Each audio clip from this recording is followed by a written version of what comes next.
What in the hell is this? The chairman tweets, protect our ducks and kittens in Ohio because he goes down some crazy rabbit hole, completely debunked that aliens are eating pets. Like aliens or illegal aliens? God. Like Alf? Okay, Mr. Chairman. Because last year, for a very long time, you tweeted and promoted Kanye West as he was calling for genocide against the Jews, and you kept it up. And now, when we have victims coming here, you're tweeting this nonsense. Victims? I don't know why you would do this. I hope you're okay. Theater kids I don't know worst. if the aliens who are eating your ducks are in the room with us right now. But, Mr. Chairman, this is a serious issue. These people have loved ones who have been lost, and you tweeted this.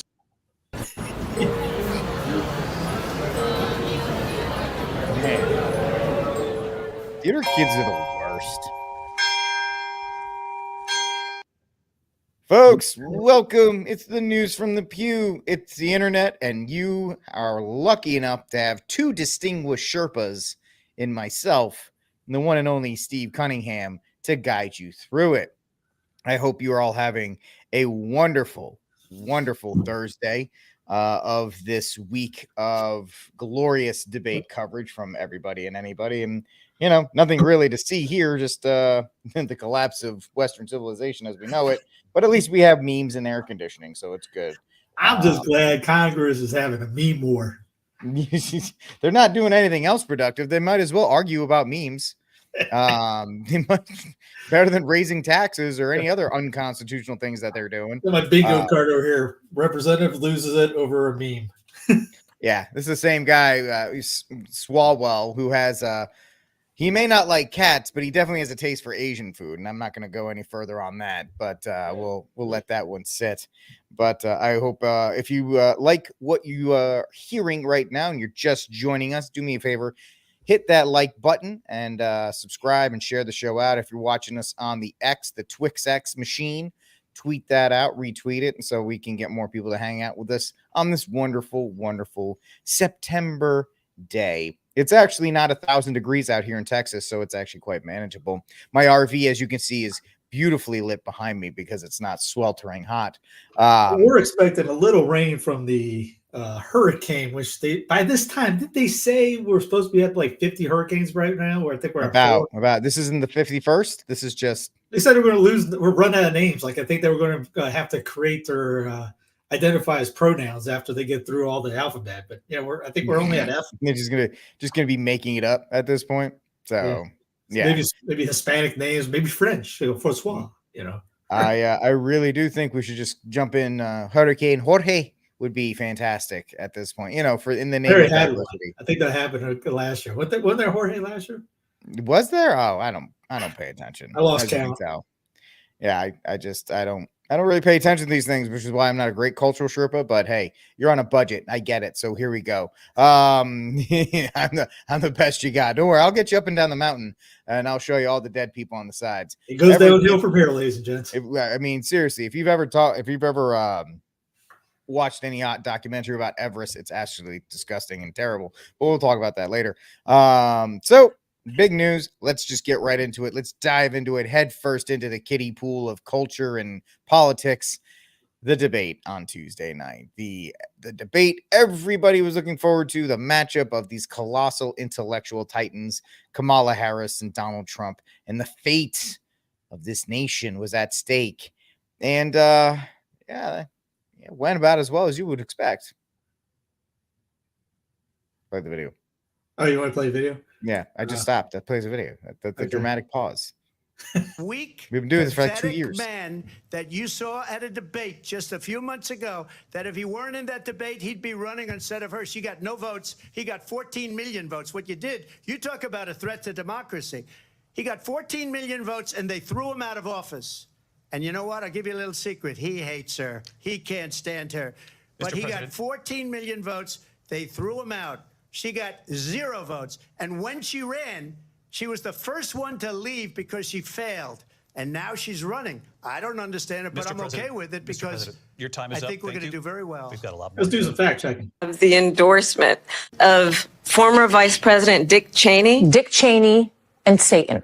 That's next. The Sith Lord is back. Like a demon, it rises again. Dick Cheney, Darth Vader, Satan. Thank you to Satan for giving me inspiration on how to play this role. We don't need Dick Cheney. Dick Cheney was dangerous. That war. The only thing you got to do is just be better than Dick Cheney. I like to see Dick Cheney exposed. He's a liar. I actually have the endorsement of former Vice President Dick Cheney. You were part of the Dick Cheney cult that led to hundreds of thousands of innocent Iraqis being killed because of the cult you were in. Cheney dishonestly made up the idea they had nuclear weapons. Just lied.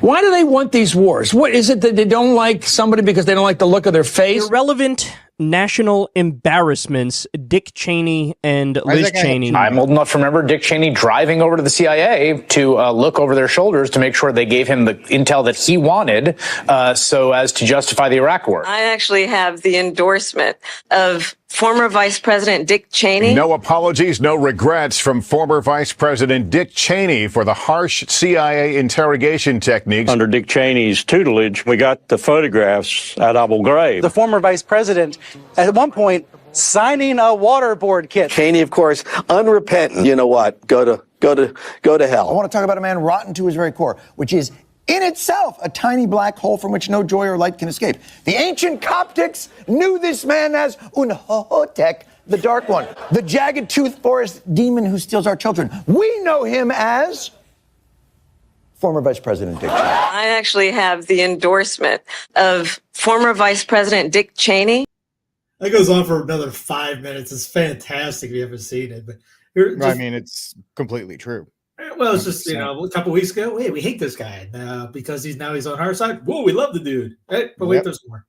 Taking anybody's guns away. So stop with the continuous lying about this stuff. We have to have a buyback program, and I support a mandatory buyback program. It's got to be smart. We got to do it the right way. Let's remember Charlottesville. And what did the president say? There were fine people on each side. You had people, and I'm not talking about the neo-Nazis and the white nationalists, because they should be condemned totally. Donald Trump, the candidate, has said in this election there will be a bloodbath if this and the outcome of this election is not to his liking. Mexico has taken, over a period of 30 years, 34% of the automobile manufacturing business in our country. Think of it. We're going to put a 100% tariff on every single car that comes across the line, and you're not going to be able to sell those cars. If I get elected, now, if I don't get elected, it's going to be a bloodbath. She's a Marxist. Everybody knows she's a Marxist. Her father's a Marxist professor in economics, and he taught her well. Wait a minute. I'm talking now, if you don't mind, please. Harris, in your last run for president, you said you wanted to ban fracking. Hey, look, it's her sorority sister. You wanted mandatory government buyback programs for assault weapons. Now your campaign says you don't. You supported decriminalizing border crossings. Now you're taking a harder line. I know you say that your values have not changed. So then why have so many of your policy positions changed? So my values have not changed, and I'm going to discuss every one of at least every point that you've made. But in particular, let's talk about fracking because we're here in Pennsylvania. I made that very clear in 2020. I will not ban fracking. I have not banned fracking as Vice President of the United States. And in fact, I was the tie-breaking vote on the Inflation Reduction Act, which opened new... I like how she said I didn't do anything as the vice president. You didn't have any power to do anything anyways. ...leases for fracking. My position is that we have got to invest in diverse sources of energy so we reduce our reliance on foreign oil. We have had the largest increase in domestic oil production in history because of an approach that recognizes that we cannot over-rely on foreign oil. And thanks to the internet, here's video from 4 years ago. Favor of banning fracking. So, yes, and starting with what we can do on day one around public lands, right? And then there has to be legislation. But yes, and this is something I've taken on in California. I have a history of working on this issue. And to your point, that we have to just acknowledge that the residual impact of fracking is enormous in terms of the impact on the health and safety of communities. Yeah. So thank you. Very clear. So would you ban offshore drilling? Yes. And I've, again, worked on that. Fracking question to the vice president, and this is me as a liberator. She, in 2019, when she was running, she said, I'm done with, fracking, we're going to do away with it. You can't say you're going to do away with it. They had her dead to right on that. What you can say as a candidate that I'm not in 2019, I'm not in 2020, and you know what? I changed my mind. I guess the reality of it is that she reversed herself in 2020. Like that's not true. No, she didn't. But you know what? That's not accurate at all. But you know what? But it's a weak argument. No, Scott, it's all a lie. I'm saying is that more than That's bad when CNN is actually coming out and saying something lied. Or they're Taking actually anybody's guns fact-checking. away. So stop with the continuous lying about this stuff.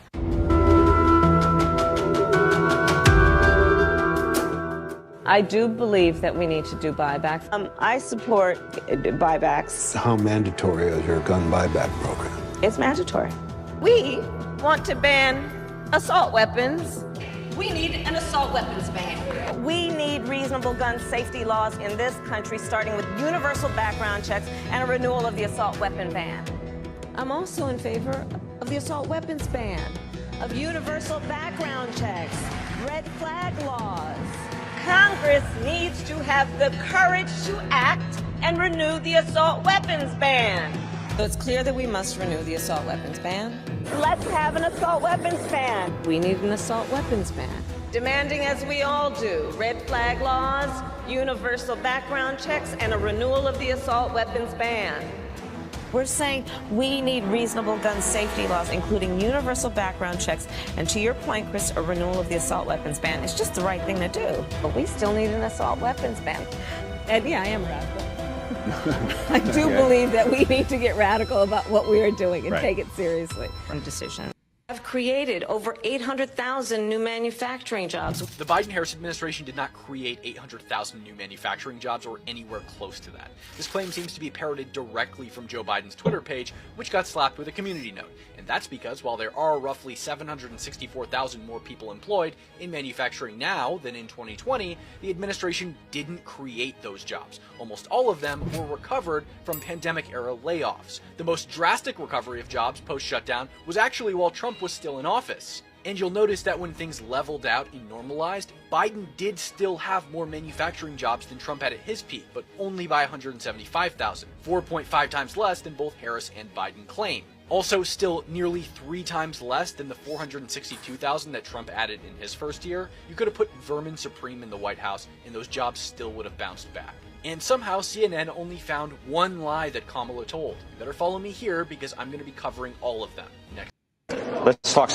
Remember the whole thing about the, hey, I had the independent researchers. But Goldman Sachs used to be public enemy number 2 behind Dick Cheney. Now they're on bed together. Now, if we don't have their economic plan, we are all in trouble. If you had a chance to see it or not, your own economic team, of course, has made news of late, suggesting that the bigger boost to growth would come from the Harris economic plan, at least over the first couple of years. She mentioned it last night. You feel the same? So that report, which was mentioned last night in the debate, came from an independent analyst. And it's interesting, Scott. I think a lot more has been made of this than should be. What the report did is it looked at a handful of policy issues that have been put out by both sides, and it tried to model their impact on GDP growth. And the reason I say a bigger deal has been made of it is what it showed is the difference between the sets of policies that they put forward was about 0.2%. Okay, so economy grows. Okay, if you took these particular sets of policies they looked at, and by the way, we have no idea whether these policies, these things that are talked about, will ultimately be implemented. What was the growth impact? And the differential was 0.2%. So, I think our clients are trying to look at what's going on from a policy perspective and make judgments. I think this blew up into something. Yeah, it's, of course, one of those things that has a little bit maybe of truth, but not a lot. Still, the reason is Goldman Sachs would be in favor of Kamala because Kamala would hand them a big fat bailout when needed. And Trump probably would too, but he may maybe make more of a stink about it before he did it, as opposed to Kamala, who would just cut a check. So that's really the the whole rationale behind Goldman Sachs getting behind the establishment candidate, if you want to call her that. She's the establishment puppet, really. But outside of that, there's really nothing else to see there. So just a whole lie the whole night. It was tough to watch because you had her sorority sister, and this is actually real. It's not made up. The lady who was asking the questions with the shoulder pads, she was a sorority sister of Kamala. And then you had Famu, whatever her name is. I just know her shoulder pads. a sorority. I mean, yeah. Oh, whatever the sorority is. I don't even want to conjure a guess because it's a family show. Of the sorority. How can I help you? Something like that. It's like I said, I need to move off of that. But her and then Muir and all of these this whole idea that he walked into this pretty much this trap that was sprung up on him, and it didn't go as well as the legacy media had hoped, because there's no post-election bounce, if you even care about any of this kind of stuff. There's no post-debate bounce.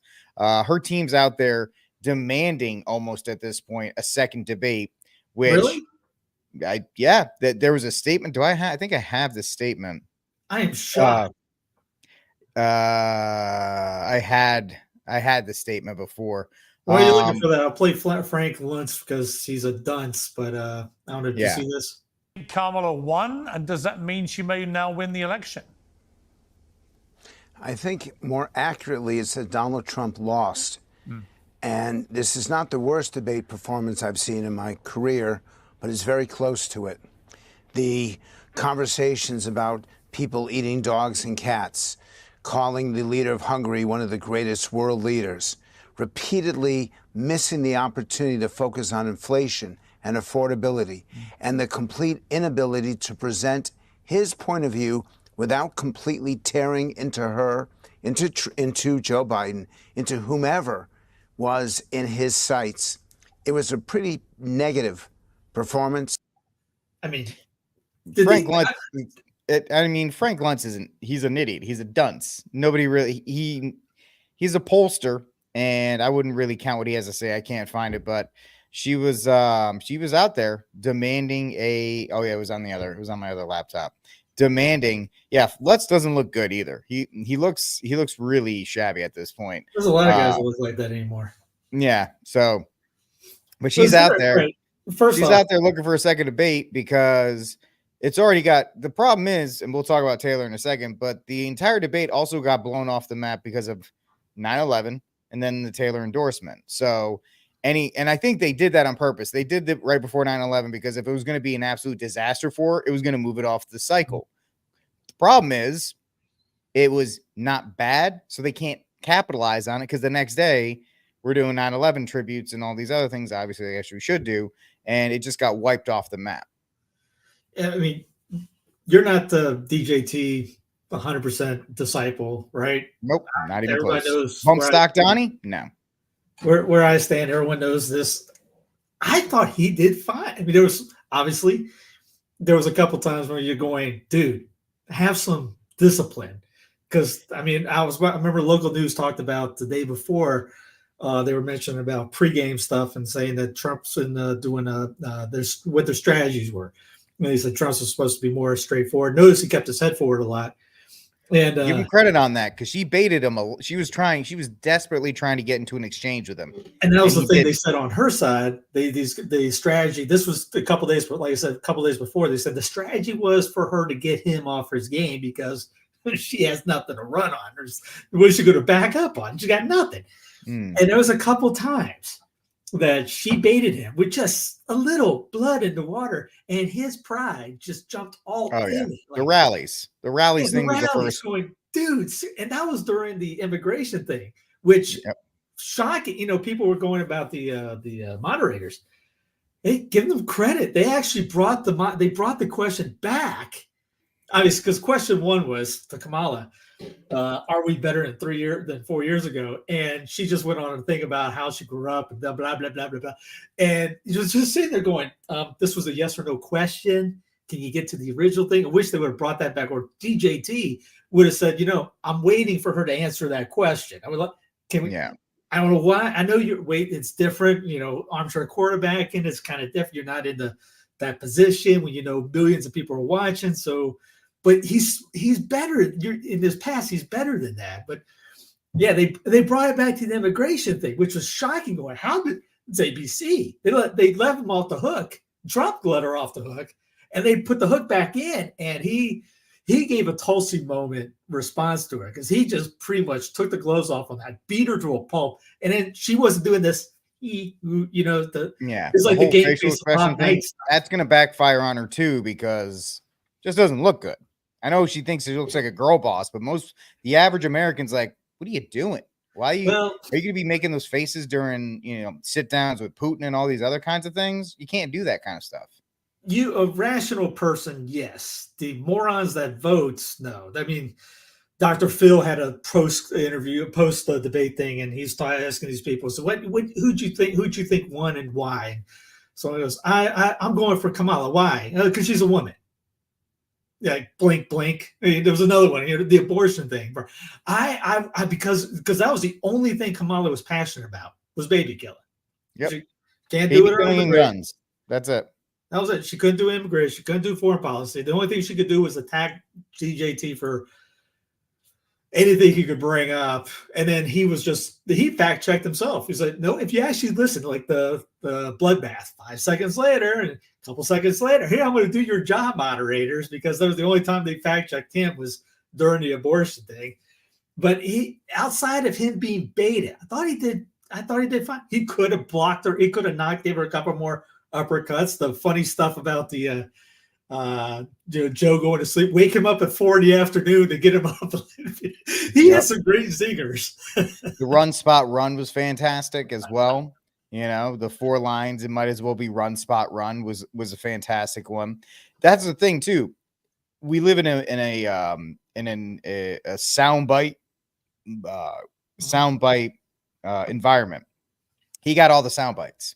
He got all the zingers. He got all the memeable things. And even the one where everybody got mad about when he said he was eating the dogs, that one, people love it. People absolutely love it because was it that day when what's his face was losing it in Congress about the memes? Yeah, that was that night. That's when Trump talked about eating the dogs. So the fact is that he got all of the viral moments that she was desperate to get.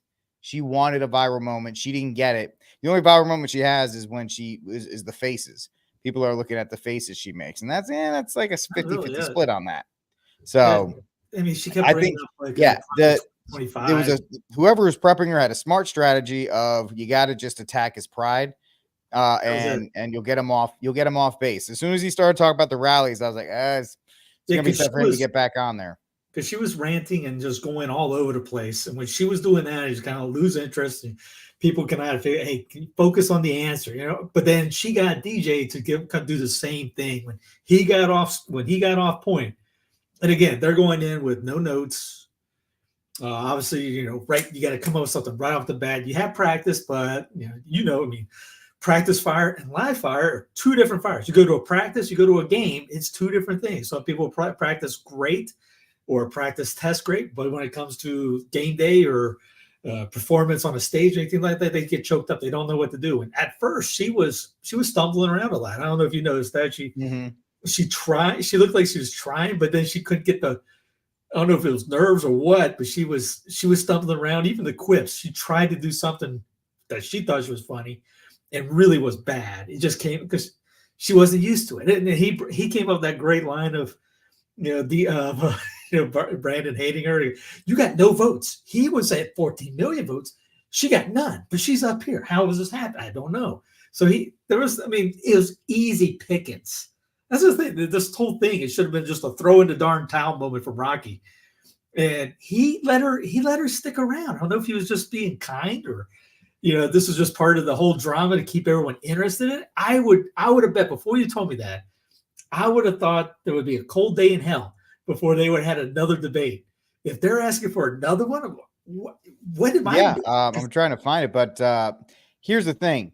Trump could not get the knockout blow because he was too busy fending off 2 other people in the three-way match. That's true. That's my big pushback against everybody where they're saying, oh, he should have been more calm. He should have just taken a breath. None of us would have been able because he didn't have a moment to breathe. So it was either Muir, shoulder pads, or Kamala coming at him with something. So he's pushing back against Muir. He's pushing back against shoulder pads lady, and then Kamala's over here cackling, waiting for her opportunity. So the fact that he was able to fend off everybody for 90 plus minutes, they took 2 commercial breaks. And the first one was after 60 minutes. So he had 60 minutes of nonstop, just absolutely getting body blows. And at a time, he still got her with the thing about Joe Biden, wake him up, the run, spot, run, the fact that, she doesn't know what she's talking about. And he was still able to do that stuff. Yes, he got knocked over with the rallies. Easy way to get under his skin. But he did kind of get a shot back when he's like, you got to bust people into yours. And if he just stopped there, he would have been fine. He would have been fine if he just said, people love coming to my rallies. They have to bust them into yours, and then just moved on. But it was not. It's not the best performance, but yes, the fact a lot of is, points on the field. Yeah. They let's see, Harrison. Well, I'll go and give this. I thought his closing statement was. I have it up. Where did I put it? Was just fantastic. You could have done a better job on the with anything else, but here it is. So she just started by saying she's going to do this, she's going to do that, she's going to do all these wonderful things. Why hasn't she done it? She's been there for 3.5 years. They've had 3.5 years to fix the border. They've had 3.5 years to create jobs and all the things we talked about. Why hasn't she done it? She should leave right now, go down to that beautiful White House, go to the Capitol, get everyone together and do the things you want to do, but you haven't done it, and you won't do it because you believe in things that the American people don't believe in. You believe in things like we're not going to frack. We're not going to take fossil fuel. We're not going to do things that are going to make this country strong, whether you like it or not. Germany tried that, and within 1 year, they were back to building normal energy plants. We're not ready for it. We can't sacrifice our country for the sake of bad vision. But I just ask one simple question. Why didn't she do it? We're a failing nation. We're a nation that's in serious decline. We're being laughed at all over the world. All over the world, they're laughed. I know the leaders very well. They're coming to see me. They call me. We're laughed at all over the world. They don't understand what happened to us as a nation. We're not a leader. We don't have any idea what's going on. We have wars going on in the Middle East. We have wars going on with Russia and Ukraine. We're going to end up in a third world war, and it'll be a war like no other because of nuclear weapons, the power of weaponry. I rebuilt our entire military. She gave a lot of it away to the Taliban. She gave it to Afghanistan. What these people have done to our country, and maybe toughest of all, is allowing millions of people to come into our country. Many of them are criminals, and they're destroying our country. The worst president, the worst vice president in the history of our country. President. Actually, it was worse, but it's for the low income, not low income, the low informational voter, low IQ, the people who don't pay attention, to politics. That's perfect. Yeah, and that's what Kamala. That's who's voting for Kamala. It's the low ones, the people that don't. Oh, just want to kill babies. Those ones. I mean, it's really it's the ones that think that because she's a woman, because she's a black woman, I don't want to look like I'm a bigot or anything like that. I'm going to vote for her because that's the low informational voter. Yep, and the fact that they even tried to go after him with the black question. He's like, I don't care. It's like, I don't care. She can be whatever she wants. I thought that was a great line. I thought that was a really good line. She can be whoever she wants. She wants to be Indian, let her be Indian. She wants to be black, let her. I don't care. It doesn't bother me. I actually think there's a pretty solid response. It was from the Federalist on 25 Lies. Harris told the debate, and she just goes from the middle class kid where, in Canada. Father was a professor at Stanford. Her mother was a biomedical student at UC Berkeley. Yeah, that's. Well, see, they always have to do that. And if you think about it, they hate the middle class and they hate your average American. But when they campaign, they always have to be middle class. Oh, yeah. In movies, they always have to have the farm kid. Best example is Star Wars. Even the protagonist in Star Wars is a kid from a farm planet, essentially. They always stress that middle income, salt of the earth person, because they know that's what relates best, because most of us are blue collared Joes, Jacks, and idiot. You know, we're all kind of just idiots trying to make our way through the world. And so they can't. And that's the thing that always bugs them about Trump. Trump doesn't hide the fact that he has money, but he's still relatable. You know, yeah, he's like, I have a golden toilet. And people are like, I still like this guy a lot because when my wife and I, and if you guys have ever, so guys on the Crusader Radio Network who are hanging out with us, I went to the Trump Hotel in 2020. I haven't said the story on this program. That's why. And while we were hanging out at the restaurant, Trump was coming the next week because it was during the 2020 campaign. And we were like, man, do you guys like Trump coming? And every single one of the wait staff, the barbacks, were like, yeah, we love it when Trump comes because he hangs out with us. And like, if you wait on him, he'll give you a huge tip. Like if you bring his bags up to the room, he'll toss you $100 just because. Like he loves, and I guess it's part of that New York build. He doesn't despise middle-class people. He doesn't hate them. Where you can tell somebody like Kamala, she, you know, you could be like, here you go, Miss Harris, if you were waiting on her in a restaurant, and she would literally act like you were a bug. She wouldn't care that you were there. And people can sniff that out. A lot of people can actually sniff that out. So anyway. Yeah, no, I mean, you see that in sports. I used to get autographs from guys all the time. I remember Will Clark, never forget how he was just telling us, you know, scram, beat it. But there was also other guys. Hold on. Farmers are middle class. Okay. If we're going to go into the Anakin Skywalker not being middle class, the guy was literally trying to buy slave droids because they couldn't do anything else. He's literally middle class. Get off that, please. Yeah, because he had so much money, he was living in a hole in the ground because he had so much money. Come on, people. Anyway, I'm sorry. I had to think of what the heck are we talking about? Like somebody's arguing with me about moisture farmers being in the upper class. Nobody has tax receipts on Tatooine. And so, there's stories of Greg Vaughn. My cousin was actually in a bar with him one time, and Vaughn ended up paying everyone's tab, bought everyone's shots, was smoking a 12-inch stogie in there. And it just depends on, he had 50 home runs in one season, but it depends on the person. I mean, some people look at it as like Joey Votto. I mean, this guy, he will take, high five kids in the stands, and then you got other guys that would just thumb their nose like kind of like what's his face, the Dolphins probably went, do you know who I am? Or Hill. Yeah, Hill. And I even remember he used to play, he was quarterback for Detroit now with the Rams, old Georgia Bulldog. He apparently went to a bar. Oh, Stafford. You talking about Matt Stafford? Stafford. He went into a bar one time in Athens, and he got in trouble because he pulled out that "you know who I am" card. Because you're miser, you're bigger in life. Everyone says yes. They kiss your tail. They want something from you. And these politicians have done everything to want. You know, you got to kiss their tail. They get that in their head. I'm bigger than life. I'm more important than you. And yeah, so that when they get to that point, DJ is different in that sense. So yeah, he likes being part of the people. He's done that, but that mindset is relatable. Your TV show, you're on TV and things like that. You want people like your entertainment, your WWF. Yeah. You put your name in giant letters on a building. Yeah. So I mean, obviously you want people to like you. Yeah, it's like the Avengers building. It's just a huge thing on there.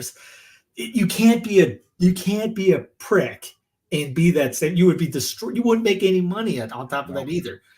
It's more fun when everyone loves you. Like you go into your own restaurant, everyone's loving you on that. That's when you're a waiter. Like I used to do this when I was a waiter. I'd get every table I had a pitcher of beer, and I would just sit there and they go, "What is this with?" I go, "You're my table. I got a pitcher for all of us. I'll come back and have a drink with you in a little bit." And guess what? Your tips went sky high after stuff like that. It's the same deal. You want you like them, they come out, they still spend money at your place. If you're a jerk, they're not going to come. They're not going to spend money at your place. It's capitalism 101, really. Yeah. Yeah. Anyway, back to the tax cuts, the Trump sales tax thing, January 6th, obviously. I don't know why they didn't stop that when she said that officers died. Ma'am, that is factually untrue. But they kept that thing. Just like the Project 2025, Restoring Roe. which you see a lot of people talk with, because I got asked on Joe McClain's show about that. Yeah, I know Steve's big time. He was doing post debate analysis on Joe McClure show. They couldn't find anybody probably. That was the last one on the draw. I was like, please come on. So she could say whatever the heck she wants. It is unconstitutional for the executive or the legislature to do anything. If that got brought up, SCOTUS, nope, that's not, you can't do it. It's DOA because of Dobbs. So that goes back to the emotion thing. You got to give Trump credit because they pressed him. Would you sign it? He's like, it's not coming back. It's not coming back. So. He had the perfect answer to that too. He was spot on that. If we got to the States, he did that whole speech that we had played last week. He went for 52 years. We've been trying to get back. Now he got back. All this, it's at the. They can't do jack. They can promise all they want, but again, the low information voters are going to like, we need to get her in, so she can't do it. It's like me saying, I'm going to pull a rabbit out of my hat. I can't do that. She can't do nothing. She can do that. It's done. Yep.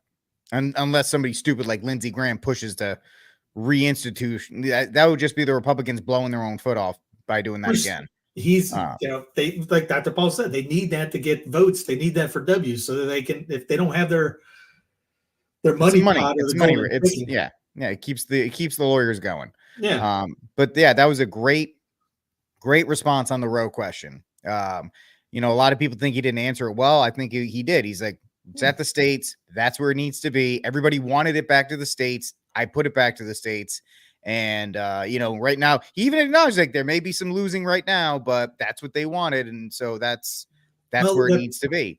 Right off the bat, 20 states did the trigger laws. That went down. So you won 20 right off the bat.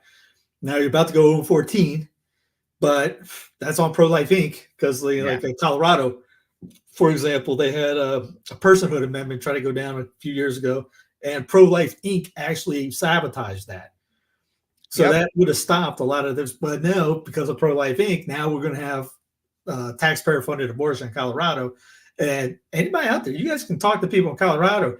I haven't heard anybody out there fighting against it. They've almost pretty much all given up. And there's some guys on Twitter that are big, loudmouths that have actually said they're not doing anything. They're done. They're not even fighting it. So, hey, rack it up on Pro-Life Inc. and some trash cats out there. There's some guys online. They talk a big, call them out. They talk a big game. They don't do jack when it comes to. It's just like those big guys, those Twitter mouthpieces will write 400 character, 500, 600,000 words on Twitter or X or wherever about how Trump needs to save abortion and all this other stuff. But when it comes to them actually having to put their own resources and their own time and their own effort outside of getting invited to like a $6,000 a plate to be a speaker at a $6,000 a plate fundraiser, they have no time for it. They have no time for it. And so that is the biggest indictment on your Catholic influencers is they will talk a huge game, but they will not do a thing to actually support. Most of them all talk and no walk. It'd be a perfect example of doing something locally. This is in your backyard. What are you going to do about it? Yep. You got to get some kind of fight going. Or if you know that, hey, this is going to work, but here's our plan for down the road, do that. None of them are doing that. Nope. But it goes back into Trump has to save us. Trump has to save us. And we have to have Catholics for Trump now. Catholics for Trump is a big thing. Trump just launched that a couple days ago. So now all your Twitter influencers are fighting over each other to get onto that board or getting onto there. Watch for your favorite trad cat influencer to be named to that group or try to get onto that group so they can lead a prayer or do something else while they hold their book in their hand. I'm not saying they would do that, but it's like the BP concept, grift harder. It's that. It's literally, if that was coming down to North Carolina where I'm at right now, we'd have. I'm trying to get people in Colorado to get uppity. I know like that we'd be, we'd have something going down here like, heck no, that ain't happening. But no, it's just, it depends on if you're just all about you and you don't care about anything else, then you're quite, how many Catholic people have talked about, I've seen EWTN do one thing on Colorado. That's it. I haven't seen any other program talk about the other states. 9 total, Florida's the one that's not as bad as the other ones. The other ones are going for enshrinement of the Constitution. Let me know if someone else besides us have said that. Outside of EWTN, which had probably on their YouTube, probably about 300 views on theirs. And I don't know how many watched it live, and it went for 3 minutes. Yeah, we're winning. Yeah, yes, but that's we gotta get the national ban because we're too lazy and we don't know what to do to fight anything. We don't want to run for office, and that's what I told Joe. You can't. And we mentioned this before. Name Catholic guys in the states that can run for gubernatorial positions or state house legislations. You get Catholics in the state house in the gubernatorial race. We read about Garcia Moreno. You could do that. You could do that next term, but yeah, there was a non-Catholic in West Virginia. She ran. I know because Church interviewed her. I think she ran, and her whole thing was we're making West Virginia 100% pro-life, and she won, and they did. I mean, if you look at West Virginia, it's redder than a lobster in the middle of summer. And you know what? You can, West Virginia is a small state, so it's easier to do. There's not a lot of people in Colorado. The population size of Colorado to get it done is actually not that bad. It could be done there. Some people are saying, why you shouldn't have this up to our vote. I'm not telling people to vote on it. You get people in the legislature, hey, this is the law we're going to put down, done. It's not, hey, let's do Ireland and put up for a vote. You guys want this? We have the idiots come out and just like everything else, we'll pack the votes. I'm not saying, never said have them vote harder for that. You get the right people in, it's over. That's it done.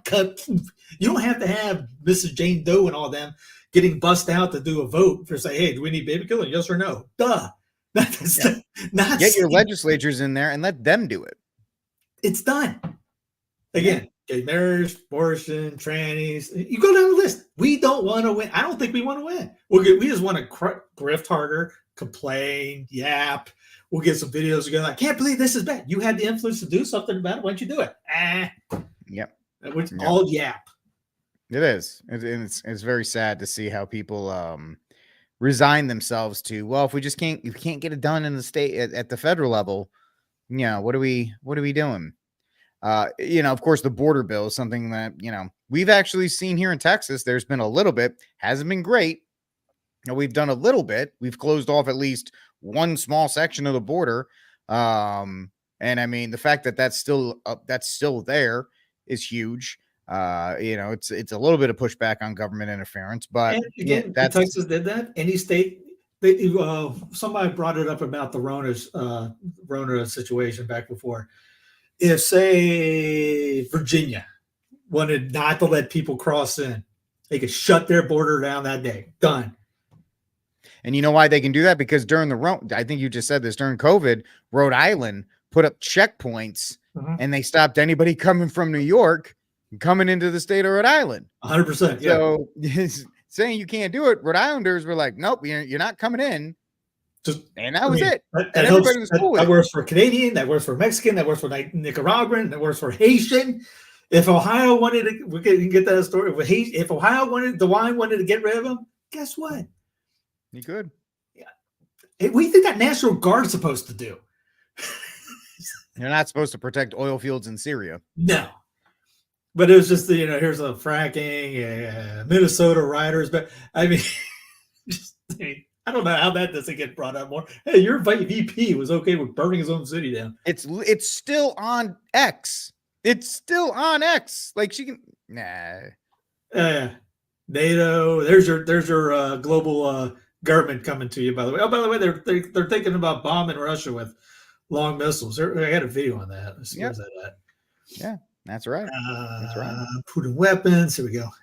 Дни мы видим и слышим, как на очень высоком уровне Великобритании и США муссируется тема о том, что киевский режим сможет наносить удар вглубь территории России. You really just want to shoot more with this guy. It's crazy. И, судя по всему, это решение либо вот-вот будет принято, либо, судя по всему, вообще уже принято. И эта вещь, конечно, экстраординарная. Хотелось попросить прокомментировать то, что происходит. Происходит попытка подмены понятий. Потому что речь не идет о разрешении или запрете киевскому режиму наносить удары по российской территории. Он и так наносит с помощью беспилотных летательных аппаратов и другими средствами. Но когда речь идет об использовании высокоточного оружия большой дальности западного производства, это совершенно другая история.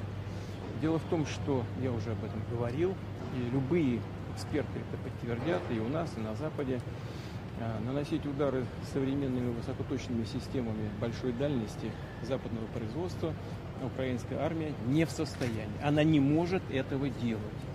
Это возможно только с использованием разведданных со спутников, которыми Украина не располагает. Это данные только со спутников или Евросоюза, либо на Соединенных Штатах.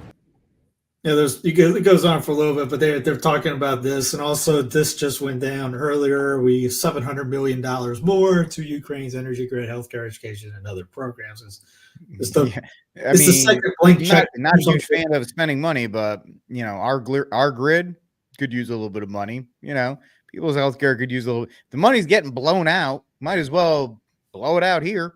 So. I'll take like I said, I'll take the whatever you got, man. Yeah. If it's already gone, if it's already been designated, I'll take a couple grand. I'll take this. Can I sign up for the forgiveness thing? Yeah, right. Because I can't sign up for that, by the way, because I'm not in poverty. I mean, like $30,000 a year. It's not a poverty thing. There's been guys who make way more than you and I that have had their loans, quote unquote, forgiven. They just happen to be campaign managers for Democratic operatives. So it is what it is. So. Hey, did you see Brandon? Presidential hat. I did. Presidential seal on it. You going to autograph it? Oh, sure, I'll autograph it. Huh? I missed that guy. You remember your name? I don't remember my name. I'm slow. Stuart Park. Stuart Old Park. Yeah, I know. See what happens when you don't have to be the president anymore? I know you would know about that. What? About being old. Oh, I know. All right. I'm a young timer. He reminds me of the guys I grew up with. There was always one in the neighborhood. Well, I'm the only one. There you go, man. I need that hat. You want my autograph? Hell no. You know my name. Come on. I ain't going that far. Yeah, you said you would do a selfie. There you go. There it is, the endorsement. I'm proud of you now. That's the guy who gets the most votes ever. Yep. I'm telling you, within the October surprise actually may be this. Biden may be on a random interview somewhere, and he might just come off and say, the country may be better with Trump instead of Kamala. He might just say it because he hates her, and he hates the Obamas, and Jill hates the fact that they're being run out, and he's got nothing to lose. He's got nothing to lose by saying it at this point. That's the thing, nothing to lose. They can't take away his forever income. They can't take away his security system. No, he could go out and just start trashing because that's a disgruntled guy now. Yeah, he's only got a couple months left in office. Mm-hmm. They ran him out. Kamala buried him on the first night of the DNC convention and hasn't mentioned him since. She tried to bury him during the debate. So why not? Why not just be like, yeah, I think Trump. He'll say something about like Trump has experience. He'll flub some little line. And it's going to get blown up, and people are going to take it and run with it. You think he would have put that hat on if he was still in the race? No. He would have probably yelled at the guy. He would have been angry Joe. But, he would have, yeah. But now that he doesn't care, he's like, whatever, man. Hold, give me the thing. I mean, you don't do the Yankees Red Sox. I know they don't put Red Sox. I know people. I have never worn a piece of Yankee gear, and I never will, even though I don't watch baseball. I know people that are fans of Clemson football that never eat oranges because they're South Carolina football. I'm sorry, that don't eat oranges because they're orange because of Clemson. And you could say, "Oh yeah, he just ran." No, he put that on. I think he put that on purpose. On that was no accident. No, the way she threw him under the bus, the way they all threw him under the bus. And you've said it before. They're all friends. They're all friends up there. Kamala hasn't earned that space that Joe and Trump and all these others have earned. So there's got to be resentment there too. How do you think Trump knows that that Kamala hates Joe, or Joe hates Kamala? Because there's some back channel there, because all those aides in the White House, they all work for the same guy except for the top pieces. The chiefs of staffs and all those guys, they get swapped out. The secretaries, they don't get swapped out. They work for Bush, they work for Obama, they work for Trump, they work for Biden. All of them work the same. And I'm sure one of them was like, hey man, if Trump wants to know this, Biden can't stand her. They don't talk, they don't do any of this stuff.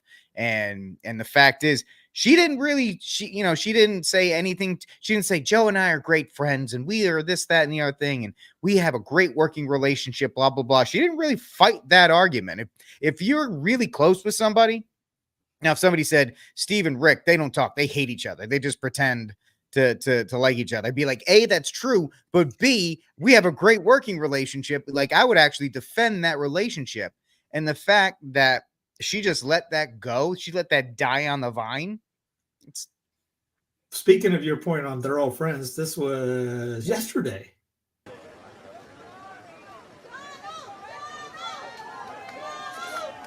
Yep, it's a big club. It's a small club. Yep.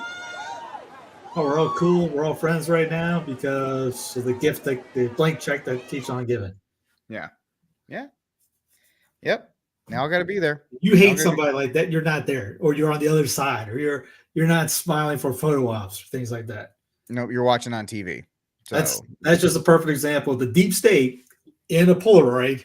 Who's in charge? They're not even in charge. They're supposed to be there for the photo, for just the schematics of things. Yeah. Yep. That's all that is. But you have that. And after you had and this is how we know that the debate didn't go as well for Kamala as we think, because they literally executed Order 89 as soon as the debate was over. And what's Order 89? It's the endorsement of Taylor Swift that everybody was waiting for. If the debate had gone well, why would they have teed that up? She already had written it out. They were just waiting for her to press send. Because as soon as she did that, you had people like Gavin Newsom in the spin room after the debate going, hey, did you hear about that Taylor Swift endorsement? He wasn't even talking about Kamala's performance. He's like, I think she did great. But by the way, did you hear about Taylor Swift? She just endorsed Kamala.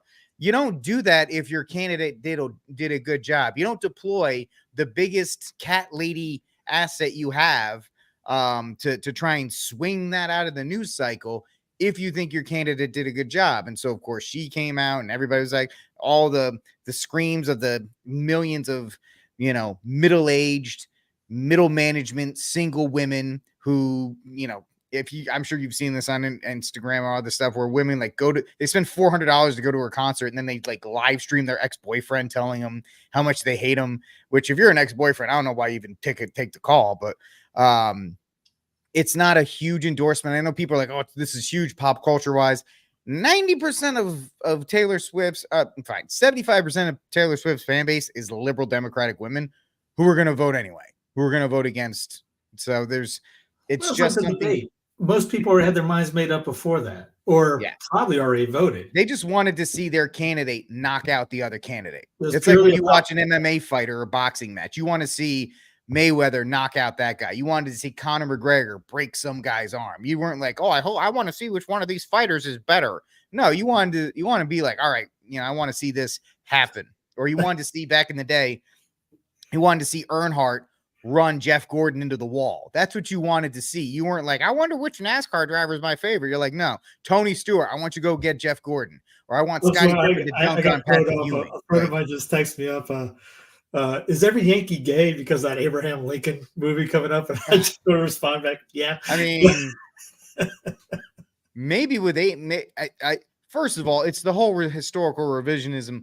Everybody was gay. I didn't know if you know that. Everybody was gay back then. Everybody has the fact they had children was an accident because they were so busy having these gay trysts. And they were all just running around watching. I mean, Washington, D.C. is kind of gay. But the fact of the matter is, it's just pathetic how they do all that.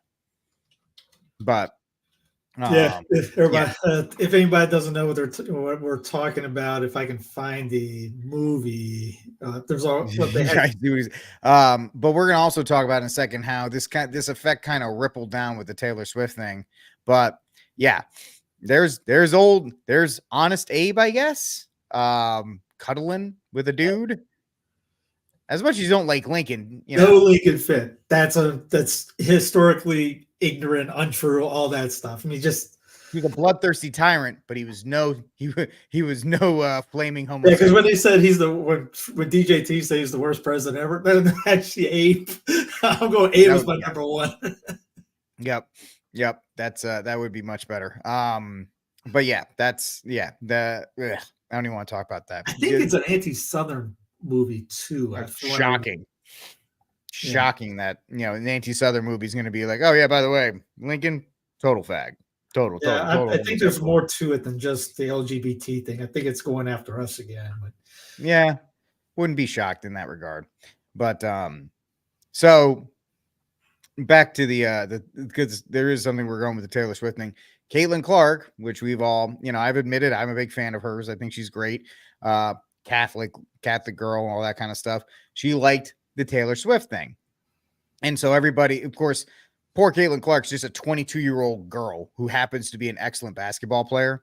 Like I know people that are pretty Catholic that like Taylor Swift. I don't think that makes you a bad Catholic if you listen to her music, because then you go into the ripple effect of, have you ever watched a movie with this person, or you like this music, or you do this and that, or you just sit in a soundproof box all day and don't listen to anything. But I was listening to Rage Against the Machine last night. I don't want to. I was listening to of course, just scandalized everybody. Yeah, I was listening to Enoch on my way to the gym, so I'm good. But so they came after her, and of course, because she made the mistake of hitting a button, and they had to ask her, now will she full-throatedly endorse Kamala Harris? And this is what she had to say to that. Oh, I don't have video on any. I skipped Taylor, but I was just thinking of the whole Caitlyn thing. And she probably just clicked like because she's a fan. I have no clue what's going on that. I mean, yeah, that's exactly what I think. Because there's a photo with her and a cat. She might just like the cat, or she might just be like, all right, that's cool that you that you said that, or maybe you made your opinion known. Who cares? I mean, the fact that, and this is also a problem, that we are so fully devoted, and I use the word devoted, to celebrities, that we have to look to them to give us this their advice, and that's what you get. Caitlin, Trump reference. It's my fault. Go ahead. Hey man, play mine instead. Today on Fox News in relation to campaign. An Instagram post last night. Fight.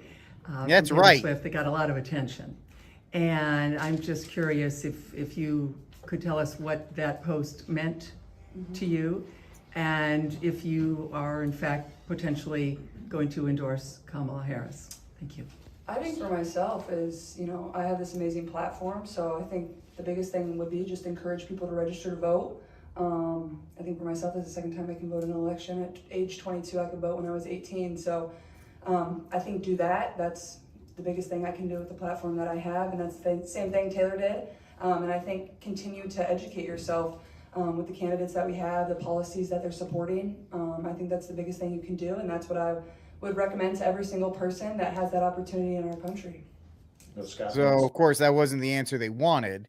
They wanted her to be like, yeah, woman power, Kamala 2024. And I feel bad for the poor girl, because she's got the whole thing with Angel Reese that has been spun out of control. She's got the fact that everybody hates her because she's a white girl actually balling out. And then I think I agree completely with Steve. She probably just, because I'll have the habit, the first thing I see on Instagram, whether I like it, I just hit like. It's just what I do. She might have just naturally, anytime Taylor posts something, she just probably has this automatic reaction of liking it. It's like, then how many Catholics do you know that hit like or reshare something and they didn't read it, they have zero clue what it's about? I mean, I got sent how many Trump photos after the gunshot thing, and I respond back with, dude, this not even the right photo. I mean, did you do any due diligence? No, they saw something, they liked it, they clicked it. They didn't care about what it was. Nobody reads, nobody clicks play. No, trust me, when I post on X or Twitter, whatever, I schedule out about 12 midnight before I go to 1 o'clock in the morning before I go to bed. That's why I was listening to something else last night to keep me up. was I'll schedule them out. You know how many clicks I get for those? 4 maybe. Very few. I'll get a few likes. If I get a post, blah, blah, blah, like that, you can see the analytics. Corbett talked about that long ago with his before he got kicked off Twitter. He get like 4%, I think, was a very small percentage of clicks or opens or anything like that in any of the posts. Nobody clicks on a link, reads it, looks at the video, whatever's posted. It's just like or share. That's it. Maybe a commentary that you don't even know what it's about. Yep. That's why the people who write these articles invest so much time into the headline, because that's all you're going to read. You're going to read whatever the headline is, and you're going to make your decision, and you're going to move on from it. Yeah. I mean, the headlines don't even have anything to do with the article sometimes, or the headline is the article. Yeah, that's it. Yeah, and then there'll be like there's a photo. It'll just be like 4 tweets. They'll repost 4 tweets. And then on Team Trump, you had Mahomes' wife, Brittany, click do the like thing, and that was it. And everyone made a big hoop-de-doo about that. Yeah. So it's that, of course, speaking of Brittany, then her husband had to be approached because his wife dared to have an opinion. And so obviously he had to respond. Yeah, I think I've always said I don't want my place and my platform to be used to endorse a candidate or do whatever.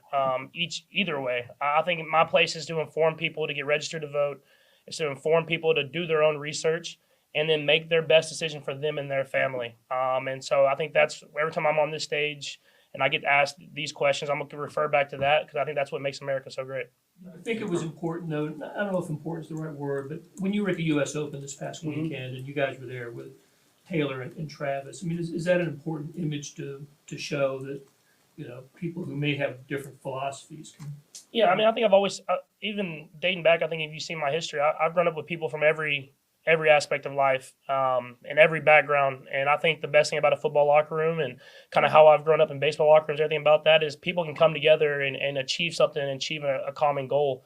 And I think if we can, I mean, we talked about it a while back, but I think if we can do that as a nation, I think we can get the best out of each other. And so I think that's something that I do every single day. And whenever I'm hanging out with whoever, I'm not thinking about their political views or anything like that. I'm thinking about the people and how they treat other people. And I was with a lot of great people this weekend.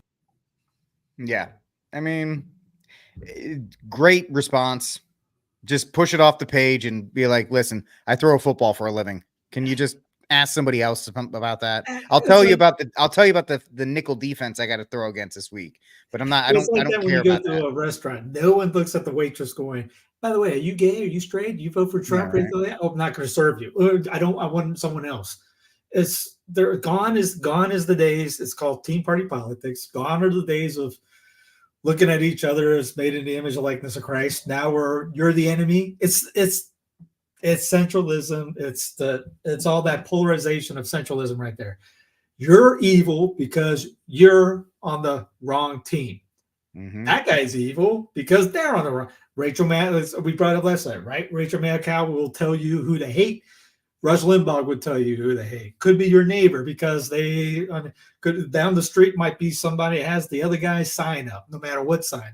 The guy for running for mayor, other guy running for governor, other guy running for president. But you're supposed to hate that guy just because. And all of us I'd fall for that, for just being that easily manipulated instead of looking and saying, hey, that's my brother. Nope, that's my enemy. And we wonder why we have problems. Mm-hmm. Agreed. It's an absolute distortion of what's going on. And here, Mark brings up this. Mark, I'm not trashing on this. Don't worry. He brings up this is going into the Civil War. Technically, Dr. Woods brings this up many times. Every 4 years, it's a soft, cold Civil War. Pretty much a soft Civil War. Why? Definition of Civil War is two groups trying to taking over the government, taking over the entity.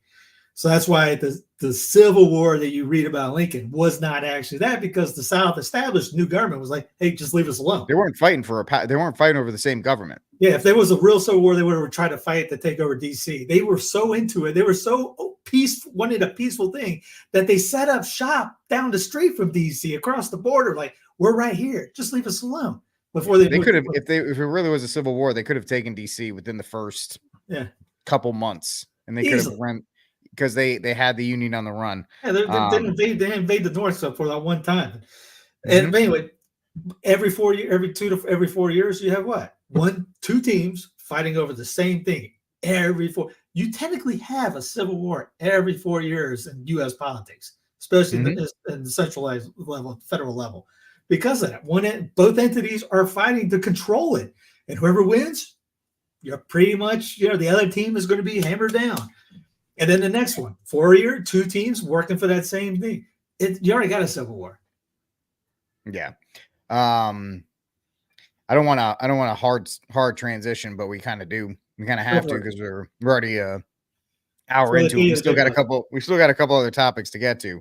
So I think it's time to transition, and I use that word correctly, not the way that it has been distorted and destroyed at this point, to the topic that's pretty much become the topic, and it's actually kind of talking about the power of memes, because it started out as a couple of just simple reports coming out of places, and it has honestly blown up into the most important story of this election cycle. And yes, we're talking about the dogs and the cats in Ohio, and how they're eating the dogs. They're eating them. They're eating them, Steve. They're eating the dogs.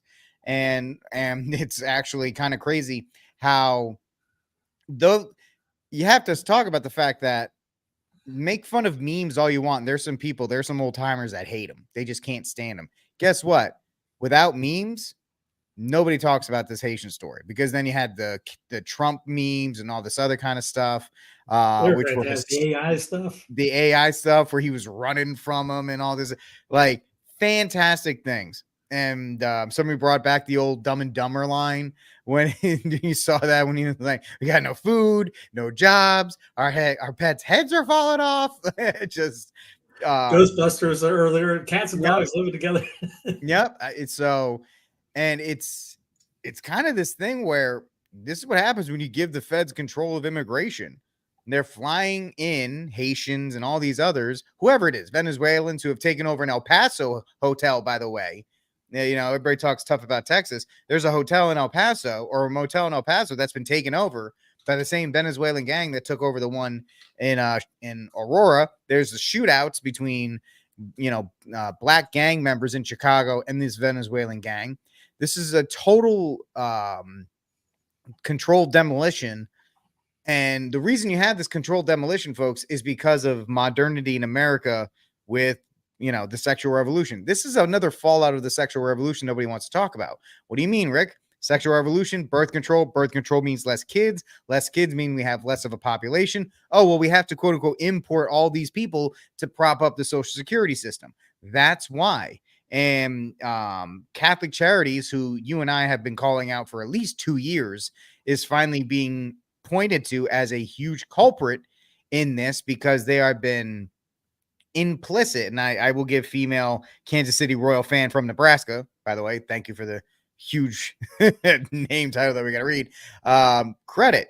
The bishops, not really the bishops, it's Catholic Charities. Yes, the bishops have a role in that, but it's Catholic Charities, which is getting money. If you ever looked at Donation Star or Charity Navigator or whatever that thing is, they show the pie on where these charities get their money and how it's distributed. If you ever looked at Catholic Charities, over 50% of it is money from the feds. Over 50% of the funding for Catholic Charities is money from the feds, specifically for their offices of immigration, that they move them throughout the entire union. And so that is part of the sexual revolution, where now you have to import all these people to prop up your civilization, because you didn't have enough kids. And you didn't have enough kids because we were too busy keeping the workplace full with men and women, right? And then that, I'll get in trouble for that. The fact that women being put into the workforce was another part of the sexual revolution in the roaring 60s, which everybody seems to celebrate but doesn't realize the 60s and 70s was the beginning of the downfall of these United States. When they threw the women in the weapons manufacturing. It's true. That's true. Yeah.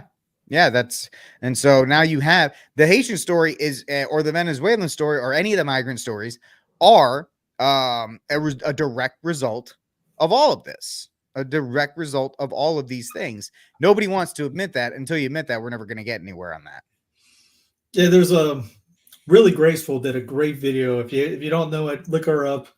It's about 45 minutes. She goes through the all the way back to the Clintons, obviously, and she's even further back during the 1700s. But I mean, you look at the main thing on what Hillary and Bill did down there, Cloward Pittman strategy, etc., and how they're. And then that's a lady right there who's probably not on our side.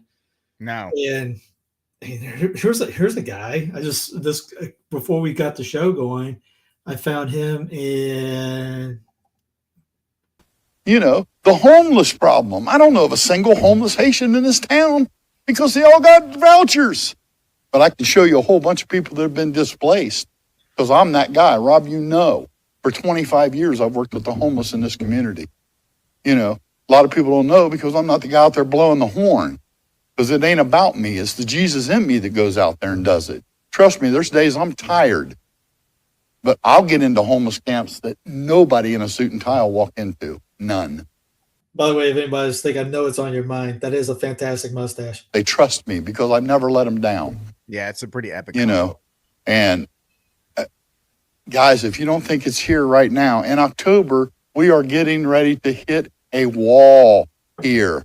There is not any relief for the homeless. The homeless people in this community are not the people you think they are. The squatters that aren't happening. It's not there. There's veterans. Come see me. I'm not real hard to find. Ask anybody on the street. They'll tell you how to get a hold of me. I'll take you there. And no, they don't want your toothpaste and your peanut butter sandwiches. They want you to come up with a solution to why they're displaced, why they lived in a house. I personally know, and I'll testify under oath, my hand to God, somebody that lost their house. They were there 7 years. The landlord said, hey, I need you to move out, find a temporary place. I'm going to remodel it, and then you can come back. Thank you, Baron. It was a lie. They moved him out, tripled the rent. Thank you. Follow Thank you for the speaking. money. Kind of odd that a guy like me has to come out from doing what I do on a daily basis to have fun because I see what's going on in these streets, and I see you guys just sitting up there in them comfy chairs and suits, and I'm getting out here every day, and I'm broadcasting this, and you guys are just sitting up there in suits or something. I really challenge you guys to get out here and do something. These Haitians are running into trash cans. They're running into buildings. They're running into... They flipping cars in the middle of the street. And I don't know how, y'all can be comfortable with this. I don't know, who's getting paid from it. I honestly feel like someone's getting paid from it in the background. You got a bunch of people on a bus getting dropped off at a gas station to come down here. I know a single mom that FaceTimed me this morning at the welfare office that really need something. And it's nothing but immigrants over there. And I don't even want to seem like I'm coming down on the immigrants because it's the people that's bringing them down here. Because wherever they're at. Just because they brought up the governor of Ohio, he isn't exactly a good dude. Obviously, Republican don't make you great. Democrat doesn't make you great. I mean, the guy's not. I know people in Ohio. This is actually not 90 minutes from Cincinnati. A lot of my family lives up in there, but I talked to some other people that are from the Congress that are from Cincinnati, and they hate the win. Mm-hmm. Yeah, you can't fundraise. That's what they're used to, bro. They're in the park grabbing up ducks by their neck and cutting their head off and walking off with them and eating them. Y'all get the Highway State Patrol down here every week, and then y'all get a task force for the Highway State Patrol, and they look for guns and they look for dope and this and that and the fourth. That same people that y'all got riding up and down Limestone doing U-turns, pulling people over for blinkers and pulling people over for going left to center and a couple miles over. Y'all can take them same people, the Highway State Patrol, and you can take them in every single one of their silver Chargers and Dodge Durangos, and y'all can take them to Sunset, and y'all can park them right over there, and y'all can teach people how to drive since the Highway State Patrol knows so much about traffic laws and know what to do in traffic. They need to, y'all pay them, they can go over there and teach these Haitians how to drive because it's getting I'm getting thousands of views on these. And it's going to get bigger, and it's only going to get worse. And y'all sitting up there in these chairs, all y'all need to get out here and do something. Y'all making hundreds of thousands of dollars. Yeah. Yep. The fact that 20,000 immigrants were kind of dropped in there, and somebody brought up the mayor of the town is Republican. Folks, these people got nice kickbacks for every single however many thousand they brought in. There was a report. I didn't. It's on my X somewhere where the major plant in the town hired mostly Haitian migrants, and they came out and they said, "Oh, they show up to time, work on time, and they're great workers, and we love them." And I'm going, okay, well, what a shock that the corporations, the major corporation in that town, is probably paying them half of what they would pay anybody else, and they're more than happy to take this low skilled labor in there to kick anybody else, because I'm sure the 60,000 Springfield residents, I'm sure they would have loved to have those jobs there, but they just asked for too much daggone money. That whole living wage thing, always a problem for these people. But yeah, Governor DeWine, terrible person, absolutely terrible person. So that's what and I mean, Kamala's on there. You'll see it on this video too. I can't remember if it's before or after this, that they gave these guys money. They helped do that. They gave them some kind of relief and all that. They brought him in, which you remember when remember that story in Ireland about a half a year ago? Mm-hmm. They were sending a bunch of these migrants into this little small town in Ireland and pretty much tripled their. Yep. They're still doing it. They're still doing it. Yeah, yeah. It's interesting. They're going after all these small towns and all that. Just Aurora isn't really a small town. Aurora is its own city in Denver. Now this place is in between Columbus and Cincinnati. This would be a small town. I don't think. Now I've heard Lincolnton north of me, North Carolina, and the state park. A friend of mine lives in the area. He's told me that he's gone to the state park up there, and there's immigrants all over the park. You just don't go anymore because they're living in this thing, and they don't know exactly what's going on, and they think there might be something waiting for it to be activated or whatever. Again, I don't think that stuff would fly down here. Even I'm surprised up in Ohio, in that area, in the rural area of Ohio like this. I get it, maybe Cleveland, Cincinnati, especially downtown, Columbus, but in here, you see the kind of people there that wouldn't really put up with this stuff. But I don't know the population as well as I would like here. Like if that Lincolnton, something like that happened, pray for those immigrants because it's not going to end well for them. And that's not saying, again, what I just said earlier. We don't look at each other as, brother, made in the image of likeness of Christ. Even these guys are sure they're doing something illegal. Okay, we have two things to do. One, again, the state could go in and remove them and put them back somewhere else, or like Florida and Texas, they ship them out to San Francisco, somewhere, New York. And hey, you guys like this stuff? Enjoy. Well, arms wide open is the song Creed. Yeah, send them to Chicago. It's not that for Indianapolis, wherever. You can get them out and move them, get them bus rides, get them out of the Ohio area. But there's something about, I don't know what DeWine's doing, because he's giving them, they're in the schools. They pretty much gave them and not amnesty, they pretty much gave them the keys to the city in a sense. They're giving them homes in the schools, Medicare, they're giving them, healthcare, insurance, things like that. So it's just very odd that, what's going on in that area. The state is kind of helping in a sense, which goes into, if you have, DeWine, like I said, not a good dude. Everyone's pretty much known that for a while, especially during the Rona. That was when he really flipped. Yeah. And he's still there. So, you get somebody in there, whoever's running in, will probably run on stuff like this. I will clean up Ohio. You win. That would be like the easy law. The old Nixon playbook of law and order works. Mm-hmm. It works. It's a playbook that works. And there's a reason why even Kamala in some ways is running as a law and order candidate when she referenced herself being a prosecutor, right? Because she's trying to tap into that ethos that people like. They generally, American people of this union, like law and order because that's, what keeps us from being Venezuela. But when you have guys like DeWine and you have, it doesn't matter red or blue, the governor is going to take the money to put these people in these towns because it's whatever the case may be. And voting wise, they don't need heartbeats to vote. I mean, this is from, here's the video from 2020. The guy, here's right here. You can manufacture the votes all you want. Florida, veto Florida that did just that. And when you say did just that, it would rig an election? It would flip the vote 51-49 to whoever you wanted it to go to and whichever race you wanted to win. And would that program that you designed be something that elections officials that might be on county boards of elections could detect? They'd never see it. You don't have to do that at all. Now, what it could do is obviously destroy the economy, collaborative pivot strategy in a sense, and tumble it that way. So you got to be activated on the other end.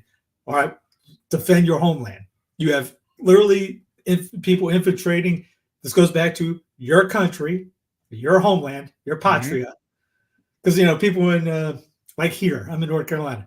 It's going on in Springfield, Ohio. To me, it's not my monkey. It's nowhere near me. What do? I get upset about it? No. Now if it's here, totally different story. The people up there need to do something about it. If they want to do something, all right, you remove them. And then there's another crazy idea and convert them. You want to do the two. They're here. All right. But I probably think Springfield's pretty Protestant area. Probably. Cincinnati used to be used to be, because they ended up taking out about like 75% of their churches, because there was a joke. You'd have to, every time you go by across your sign yourself, you have to do that literally almost every 2 blocks in Cincinnati, because there's so many Catholic churches there. Now, again, they're closing a lot of them. The joke was you'd have to ice your arm if you were driving downtown because of that. So I think Springfield is like that. Again, I mean, you could also, Steve, you can deport them. I mean, we talked about this with the Pope Francis thing. If they are not assimilating into your culture, if they are not respecting your culture, it is within Catholic catechism and doctrines that says you can get rid of them. You can push them out. You can try to convert them, but if they don't want to be converted and they want to destroy what you have an obligation to defend your civilization. That's the Reconquista right there. They pushed the Moors out. That's the whole Spanish Inquisition was. Oh, you converted? Make sure that you're on board. It's not like a fake thing and all that. Yeah, if they convert, hallelujah, praise be to God. I'm all about it. But if they're not, and they're going to continue to do their practices and their ways and throw it in your face, nope, we don't have room for you. DeWin probably won't do it. But again, who's running in Ohio? Who's going to run for gubernatorial when his seat's up? Are they going to run on a ticket like that? Like, here's the slogan: "I will get them out." Yep. Here's your. I don't know who it is. Ohio for Ohioans. That's it. Make Ohio great again. Whatever. Yep. I mean, just literally, it's that think locally, act locally idea. You can remove them. DC tells you not to. You tell DC who's number one. Tell them to go pound sand. It's called nullification. Bye. You're out. But again, we have to get that mindset. States are greater than the federal government. Right now, it's feds, states. It's really this. And we don't think that way. We always think, oh, the Supreme, which is because of the new Constitution, the 14th Amendment Constitution. No, get back. I talked to a couple of trans about this. They're like, oh, well, that's back in the past. That was already done. Well, stop fighting for the traditional mass then. Because the same argument is that too. Oh, we can't bring it back to that way because it was already settled because of that. It's the same. It's the same fight, same argument in a sense. You can bring it back. All you got to do is get the right people in, be activated for it, and you can change how your state acts. Decentralization ends globalism real quick. The Agenda 2030 stuff, done.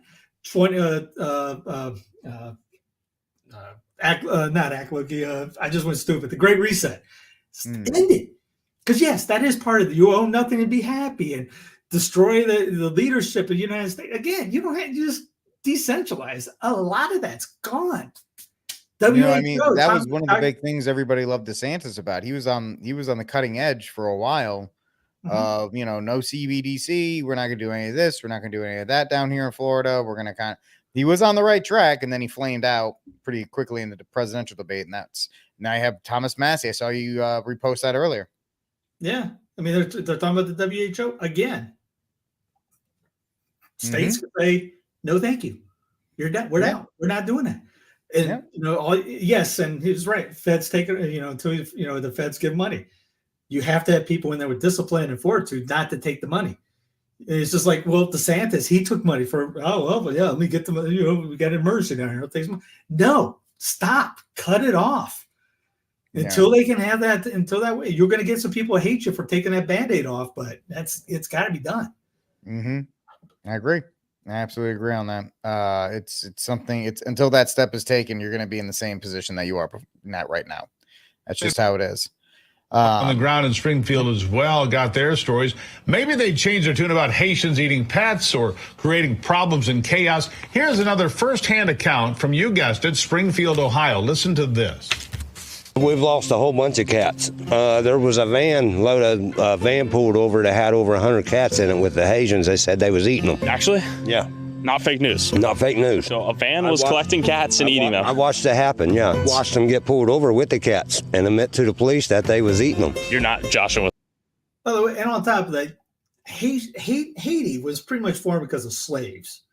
It is poor, disgusting looking country. It's one of those Dominican Republic. It's one thing. It's lying down the middle. This side's rich. This side's dirt And poor. the Dominican Republic, real quick, has one of the largest border walls, and it is the most militarized border wall in the world. They don't want any Haitians coming over there. They got voodoo. They got all kinds of weird stuff. You can think, and again, the Clintons had a lot to do with a lot of that stuff too. They did. They didn't help out the causes. What do you think poor people would eat? It's kind of like that movie, Demolition Man. They eat rats underneath. You don't think a cat would probably taste better than a rat? I mean, they're cutting chickens and cats, ducks and ducks taste pretty good. How do you think they probably grab the duck and just cut it, eat the duck? I mean, Chinese eat ducks. You ever heard turducken? Turducken is fantastic, but it's not out of the world for that. I mean, the joke with Chinese is if the cat's missing or the dog's missing, they probably cooked it in sweet and sour chicken or something like that. But how is it out of the realm of possibility? That ain't happening. Yeah. Well, I mean, I think most people with the ducks and the geese and stuff like that, it's not an aversion to the actual food being eaten. It's just that, to hunt geese or to hunt ducks, you need a license and you need to pay the government XYZ amount of money and get a permit and all this other stuff. And these guys act with impunity. It's kind of the anger of, if we need to do all these hoops, why are they grabbing the duck or the geese, chopping the head off and walking out of the park with no ramifications? That's I think the big pushback. I don't think anybody cares like the ducks and the geese are being eaten. It's not like it's a federal crime or it's something this huge. The cats and the dogs is a big deal, but like anything else. But it's just like, hey, we have to go through all these hoops. These people are not even citizens of our country, of Ohio or Iowa or whatever, and they get impunity. They get to drive around without license plates. They get to get into car accidents. They get all this money from social service. They get all these things. Why are they being treated better as non-residents than people who pay taxes? It's just that general, and it's because your government hates you. That's really is, because your government hates you. And until people realize that, you're going to just be in the same position over and over again. Yeah. Because in Ohio, you can call up the win. You could probably get your state representative. You can call the mayor of Springfield and bust his chops until he does something, which should be done. Hey, mayor, you're in charge of the city. Sheriff. I mean, real quick, we didn't play this last week, but this is in Arkansas. I think Arkansas is one of the best run states right now with Sarah Huckabee Sanders. And this is a totally different thing. Do we know where the individuals we're discussing are coming from? Where their point of origin is? Because you're treating them like lawful U.S. citizens, which they are not. Okay, so I'm going to cut it off because we've had 3 people to come up. I'm going to cut it off because we have no reason. Now you can look at the makeup of the panel yourself and make your own deductions or your own conclusions on that. But how many males are on this council and how cowardly are they? There's only one person that stands up to this woman. It's another woman. All the other people don't want to be called racist, so they just agree with that whatever nonsense that comes out of this lady's mouth at this point. It's crazy.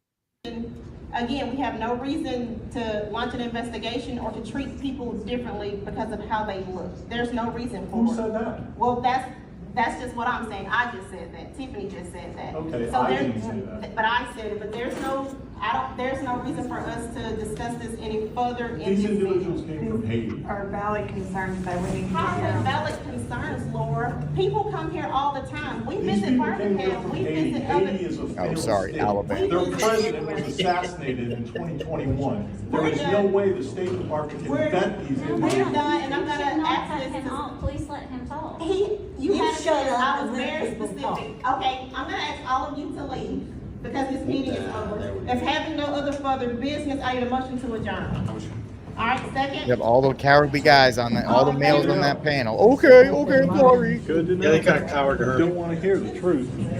What should happen is they should immediately, that guy right there, I'm sure he's a working Joe who doesn't have the time to do it, but he should say, I'm launching a petition tonight to get you removed from that seat up there, ma'am, because you don't deserve to sit there. That is a power play. That lady, all she's doing, that's AAA ball. She's doing that seat so she can run for a state position and maybe, if she's lucky, get into a federal position. That's all she's there for. And that's why she's repeating the line of, well, I don't, they look like us. And then she said the line, we don't question when people go to Birmingham. She's equating the citizens of the state of Alabama, Steve, since we have to fact check it, with Haitian, with random immigrants that don't have the same rights or privileges that the citizens of that state have.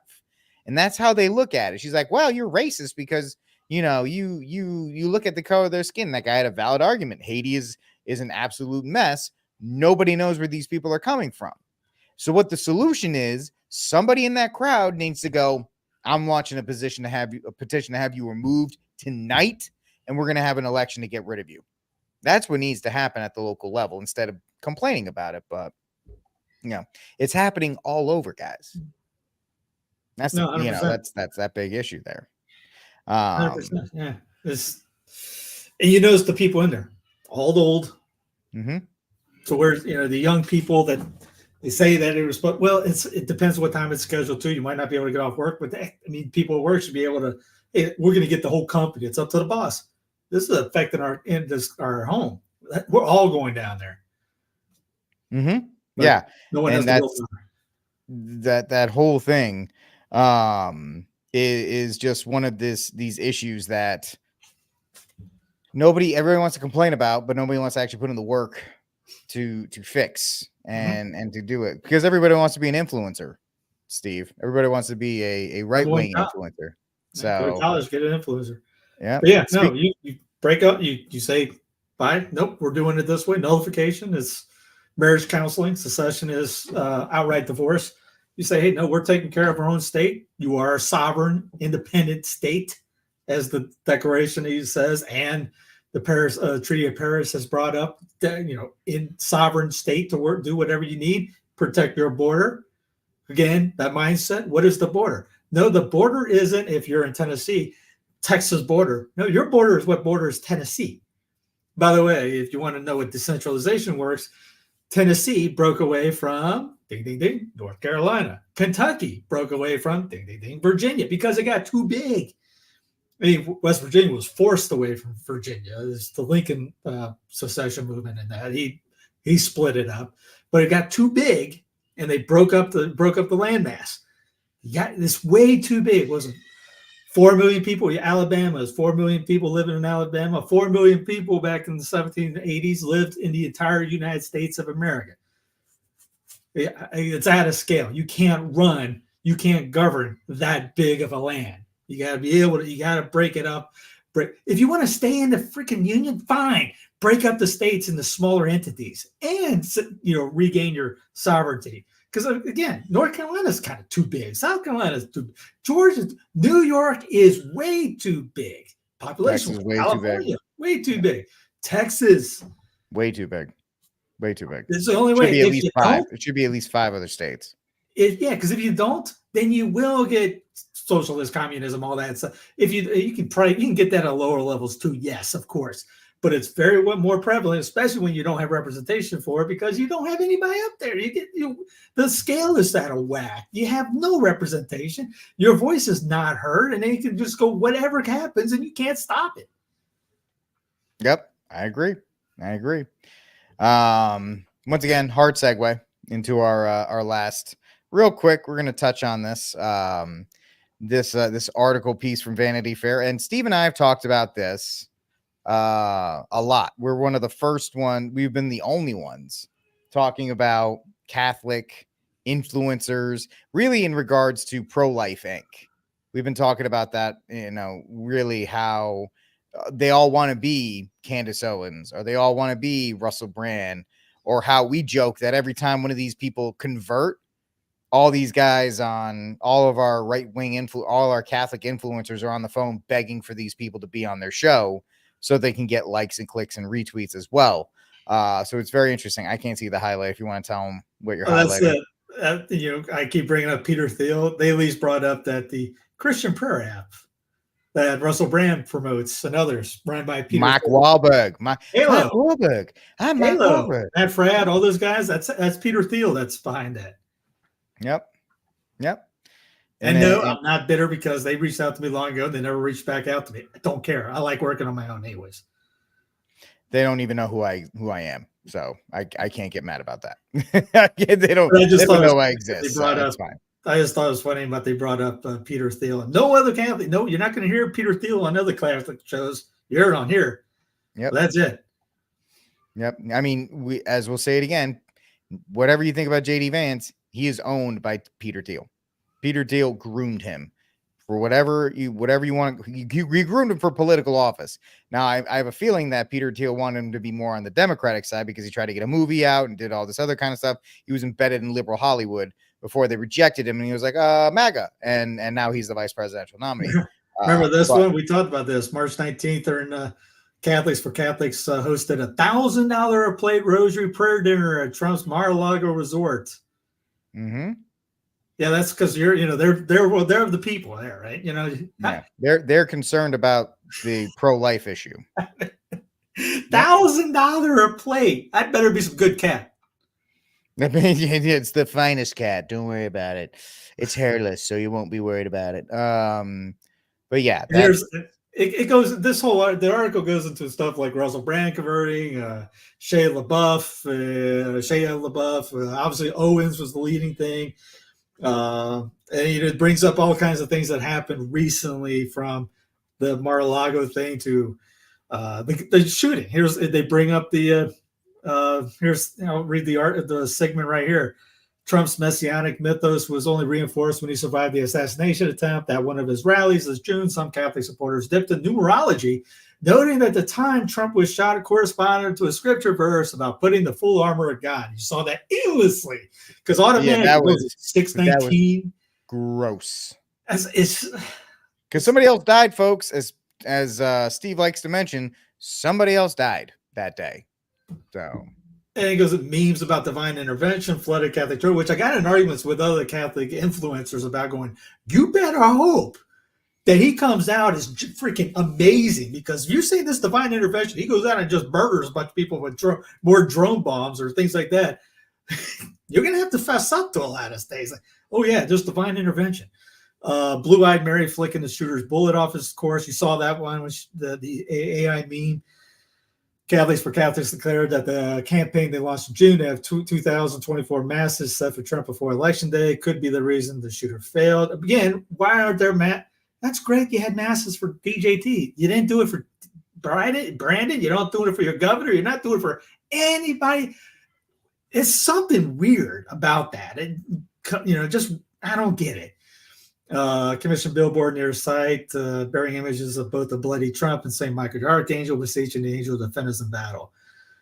I saw a meme yesterday, and everyone knows where I stand on 9/11. A lot of people more are coming out, saying that, hey, there's a lot of questions in that. Like, there was no plane, there's no plane stuff anywhere near anything. And how's a passport survive a flaming inferno, but the steel somehow melts, and it looks like a demolition? And how do two other buildings get hit and go falling down? And there was just one plane. Things like that. How people died and the theft and all. Just questions. And don't talk about Building 7. That's all. Yeah, and there was an icon made of Our Lady, with the towers going. I sent it to a buddy of mine. I said I had to see it, so I'm sending it to you. It's just you have to share it. Yeah, because it was just so bad. But yeah, I mean, it's it's a grift. And this is what I've been saying for a while. You'll notice that your favorite Catholic influencer is one of two things right now in September of 2024. They are either all in on MAGA or they are like Steve and I, and they are not. And, and I will say this, they're not bad guys. They're not bad girls that do it. I get it. There is a lucrative angle to being on the Trump train. I understand that. Some guys have made their names by being made their names and things like that. But once you're all in, it's like anything else. Once you step into that world, you're going to have to make compromises. Like as Steve and I have talked about, somebody like Jack Prosevic, as soon as the IVF thing comes out, he's tap dancing like he's in the musical Chicago. He's tap dancing all over the place to try and justify IVF. Or even Leela from is am I saying that right? Leela Rose from LifeSite. Is it LifeSite or whatever, one of those organizations? Yeah. She came out against Trump, and what happened? She was attacked. She was skewered by people in Catholic circles because you went against Trump. Now, of course, she set herself up because she was that organization making $14 million a year or whatever the case may be, and hardly any of it went towards pro-life causes. It went to video education. But the fact of the matter is, your Catholics are making choices. Your favorite Catholic influencer are making choices. They're making a choice where they either stand with Trump and everything, and you have to support things like, you have to make arguments for national abortion bans, which I've seen people that I never thought would make that argument. And supporting IVF and saying, hey, and then there's that Father Ripperger clip that's being shared around where Ripperger talks about how it's okay to vote for the lesser of two evils, and so forth, which I'm not saying anything I think is being taken out of context personally. Because Brother Andre Marie will say there is no voting for the lesser of two evils if we're gonna make that political stand. But there is that being to be said. And that's what happens when you place politics over the faith. I kind of make the same point. I'm kind of rambling here. When people say they're either an American Catholic or a Catholic American, how you introduce yourself it tells me where your allegiance lies. Are you a Catholic who lives in America, or are you an American Catholic? And I heard that from a Novus Ordo priest like 10 years ago. He said, see how people introduce themselves. Are they American Catholic or are they a Catholic American? Make sure you take note of how they do that. Politics is a religion. More people get excited, and more people will try to work on conversions to their team party politics now than they will to the church. They get more feisty. If they go up on the stage and say, not convert or die, but if they say, convert to the one true church, kind of like I remember there was a great line that Andrew Wilkow said, because you'll never hear this happen, but if it would, you would hear a rock guy going, personal freedom, and everybody go, yeah, and then afterward go, individual personal responsibility. Silent. Nobody would. No, it's not. Yeah, that's where it stops. That's where it ends. Again, we could make, everyone says we want a Catholic state. Okay, they're decentralization. We already got the makeup federalism. You want Minnesota to be a Catholic state? You can do that. Nobody from Minnesota, and there's a couple channels from that state, will talk about doing that. They want, we got to do it from DC. Well, you can do it in your backyard. That keeps being burned down, and you got a bad governor and all that. Work on your own state. You can't do that. But we want this gigantic thing to do it. And we wrap our heads, we got to follow the celebrities, which is, hey, it's great. We should want all people to become Catholic. Great. If they use the faith, hey, that's on them. But it doesn't, not saying that, hey, your faith rises or dies because Shia LaBeouf. That's great. He came in. I mean, we pray for Taylor Swift. Hopefully she would come in. Britney, Fred Durst, the entire band of Metallica, whoever. You'd like to see all that happen.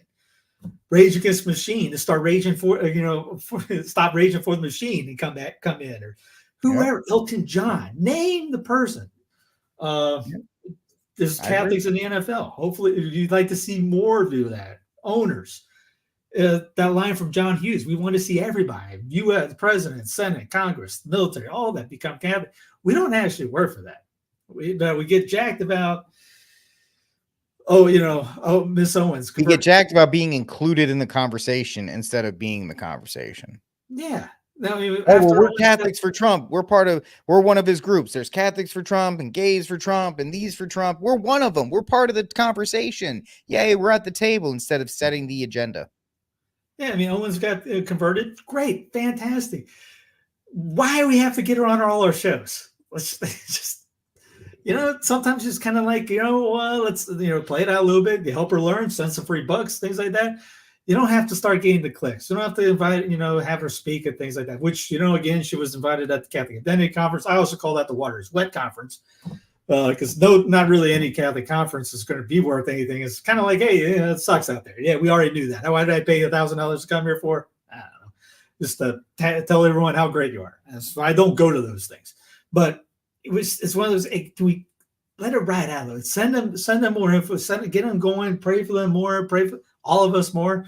We should want everyone to be it, not just the one celebrity we'd like. And I mean, we want Mark Levin, who's a terrible historian. We want him to convert. The Blaze, Glenn Beck, to come back to the church. Yeah. He's a Mormon. He left because he wanted to get divorced. I mean, stuff like that. I remember giving Ted Cruz a miraculous medal in the book that Michael Davies wrote on the Kingship of God, Kingship of Christ. Put the medal inside. He said, here you go. You're going to like this book.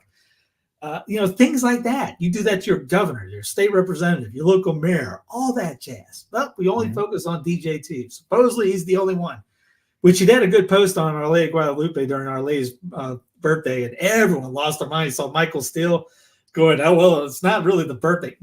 Dude, you're not even close. Yeah, he tried to be all theologian. He's going to act like a theologian, and then he's going to tell you to vote for Kamala Harris, who wants to murder babies. Doesn't matter how you think about any of this other stuff, dude. You can't lecture me on, because what was it? Any praise and adoration for the Holy Mother will always be rewarded. Doesn't even matter if it's secondhand or whatever the case may be. He triggered everyone on that post fairly. Yeah. Hey, it was cool that he put it up. Great, good. We do more like that. But again, it's all about where, we can't read minds, can't read hearts, but I mean, yeah, it's kind of, I like it that these guys that are converting, but it just gets cringe when I see all these guys going, just name your celebrity. Oh, he converted. That's all we're talking about. Fantastic. But it shouldn't we're not riding or dying like that. We got to fit, let's, buy their fruits, obviously, too. I mean, again, great that JD converted. He's also owned by Peter Thiel. Again, you guys want digital ID? Vote for him, because no one bring that up. Just say, well, he's a convert. That's great. No, it's great that he is like that. You're also getting a technocrat to come by with that, and that's by the end of that, you're going to have digital IDs. You're getting the 15 minutes. You're seeing the 15-minute cities already being brought up. There's already experiments in 5 U.S. cities: Miami, L.A., Chicago, New York, obviously, and I was in San Antonio, Texas. But no one cares about that. Our blinders are just that, and we don't really care about if this isn't an inquisition. Talking about if they're authentic or not. Like I said, hey, it's great. Move on. Let's. You don't have to do a week-long celebration thing, which, especially on Twitter, just Yeah. So that's all right. Say yes. Send him a miraculous medal. Send him some books, and let's move on to the next guy. Let's pray for. Offer up a couple of hair memories and Thanksgiving that they did. Another soul, Let's make a video on headed how for the beatific vision. That's great. But let's not make it their whole personality, because that stuff leads you into, then you start tap dancing and all these other kinds of things. On top of that, is there no other thing about the faith we can make videos of? We have to just do the latest, who converted in for the thing. Let's talk about, prayer. Let's talk about what's going on here. Let's talk about this. Let's talk about, that's the only thing that gets views, man. That's the only thing that gets views, likes and shares. That's what they're looking for. We've gone way too long. Yeah, we have. We're almost at 2 hours. So let's get to our cry room. Let's get to our cry room and our saint of the week. I'm going Michael Steele cry room. Okay. You went first last time. I'm going first this time. Go. Michael Steele for not having the correct Our Lady's birthday. It was on that little interview, and he's going, "Oh well, I'm a theologian." Blah blah blah blah blah. Her birthday's really 4 days later. And I just I thought about that the little Jeff Foxworthy, not him, the guy I used to go with in Bill Engvall. Was, here's your sign. Yep, absolutely. For mine, it's Shannon Sharp. Club Shay Shay putting out an illicit video to try and dispel rumors of his we're not playing the video of his orientation. We'll just say that. So it was just a clickbait show thing, and just shows you what people will do for likes and for a piece of the pie. So that's my cry room is Club Shay. Who do you have for your saint of the week? I'll go with CNN. For calling out Kamala a couple of times, saying no, she lied about this, and here's actually the things that happened. And they don't have to do that, but sometimes there's honesty on the other side that you don't like. And again, team party politics. There's if we were just consistent in things instead of thinking we're going to get a T-shirt like Vanilla Ice talked about. Why do you care? Do you get something, a free cookie or something when this happens? But at least some people have some principles and will stand on them for, even if it's just a short fling, give it up to them. I'm going to go Joe Biden with the Trump hat. I will give him this one moment where the old Joe Biden, the old relatable Joe Biden, everybody loved, just kind of like give it. When he put the NCAA one shining moment. Yeah, that's it. That was his one shining moment where he put the Trump hat on. It was just like, yeah, whatever. I don't care. Because that's what I like to see. How that goes. All right. That's it. We're done with our marathon episode of News from the Pew. You lucky people, you. Please like, subscribe, and share News from the Pew. Everybody hit the like button. Everybody. There's 60. Well, how many people? There's 21 people watching on YouTube. Every single one of you hit the like button. All 48 of you on Twitter, retweet this stream because it's going to be up and replayed so more people can share and enjoy the news from the Pew. I'm Rick Barrett.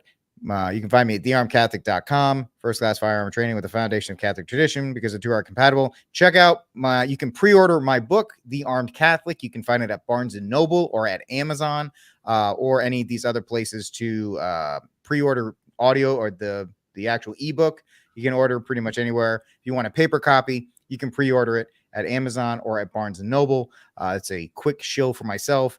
And maybe someday I'll be good enough to get on Sensus Fidelium Press, which you can go check out all of the amazing books that Steve has at Sensus Fidelium. Is it just sensusfideliumpress.com or... Yeah, it's just sensusfideliumpress.com. I can't afford anybody, man. Go check out all the awesome books at sensusfideliumpress.com. Follow my YouTube channel if you'd like, The Armed Catholic. Follow Sensus Fidelium, which you're obviously watching here, if you have not yet. And help spread the word. And we appreciate you all hanging out with us. God bless, ladies and gentlemen, and Viva Cristo Rey.